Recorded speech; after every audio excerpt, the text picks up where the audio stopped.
नमस्कार, आप सभी का स्वागत है एनएस लाइफ न्यूज चैनल में। मैं राधा देवी ले चलती हूँ कुछ खास खबरों की। गुजरात जिला सूरत मंगलवार। आज महिलाएं हर क्षेत्र में पुरुषों के बराबर हो रही हैं। महिलाएं खेती में अपने भाइयों, पिताओं या पतियों की मदद कर रही हैं और प्रगतिशील महिला किसानों के रूप में ख्याति प्राप्त कर रही है। महिला किसान भी प्राकृतिक खेती में सफलता प्राप्त कर रही हैं।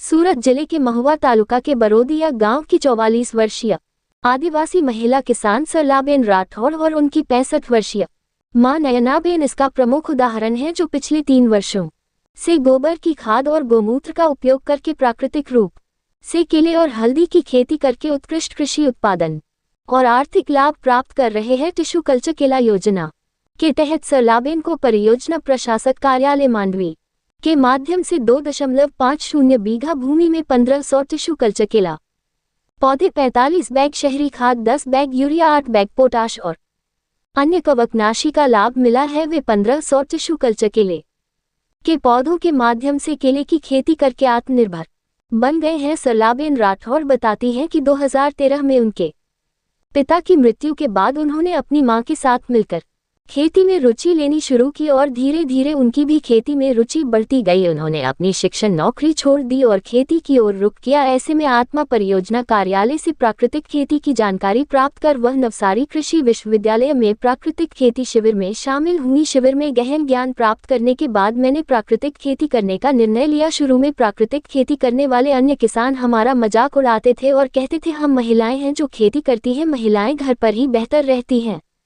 लेकिन आज हम खेती कर रहे हैं और उन सभी लोगों की तुलना में बेहतर उपज प्राप्त कर रहे हैं। आज लोग प्राकृतिक खेती में सफलता पाने वालों को सम्मानित करते हैं। उन्होंने आगे बताया कि वर्ष 2021 से 22 में मैंने केले के पौधे के लिए ऑनलाइन आवेदन किया था, जो आवेदन स्वीकृत हुआ और मुझे 1500 केले के पौधे प्राप्त हुए। खाद में 45 बोरी सिटी कंपोस्ट, 10 बोरी यूरिया, 8 बोरी पोटाश व अन्य फफूंदनाशक भी पाए गए। 2.50 बीघा में 1500 पौधे लगाने के बाद अब केले की फसल तैयार है। पौधरोपण पर आने वाले खर्च के बारे में उन्होंने बताया कि निराई गुड़ाई और जुताई का कुल खर्च 2500 रुपये आता है, 80 से 90 हजार रुपये, जिसमें से मैंने केवल सरकारी सहायता से 30,000 रुपये की राशि प्राप्त हुई। 1500 पौधे लगाने से होने वाली उपज के मुआवजे के बारे में उन्होंने कहा 13 से 15 रुपये की कीमत के हिसाब से मुझे कुल पौधरोपण के लिए 3 लाख रुपये का मुआवजा मिलेगा और सारे खर्चे काटने के बाद मुझे 1000 रुपये का लाभ होगा, 2.50 लाख रुपये।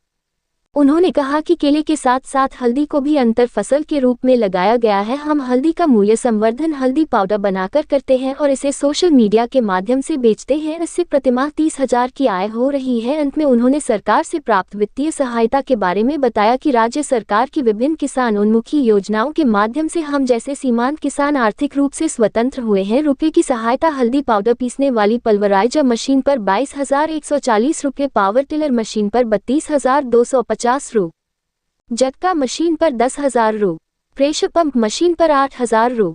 उन्होंने सरकार का आभार व्यक्त करते हुए कहा कि सरकार से प्राप्त सहायता के कारण वह आत्मनिर्भर बन गई है। प्राकृतिक खेती को अपनाने वाली खुशहाल आदिवासी महिला किसान सरलाबेन राठौड़ और उनकी मां नयनाबेन अपने क्षेत्र और राज्य के अन्य किसानों के लिए प्रेरणा बन गई हैं, जो प्राकृतिक खेती में रुचि रखते हैं। रिपोर्टिंग से संपादक विंध्याचल ओझा।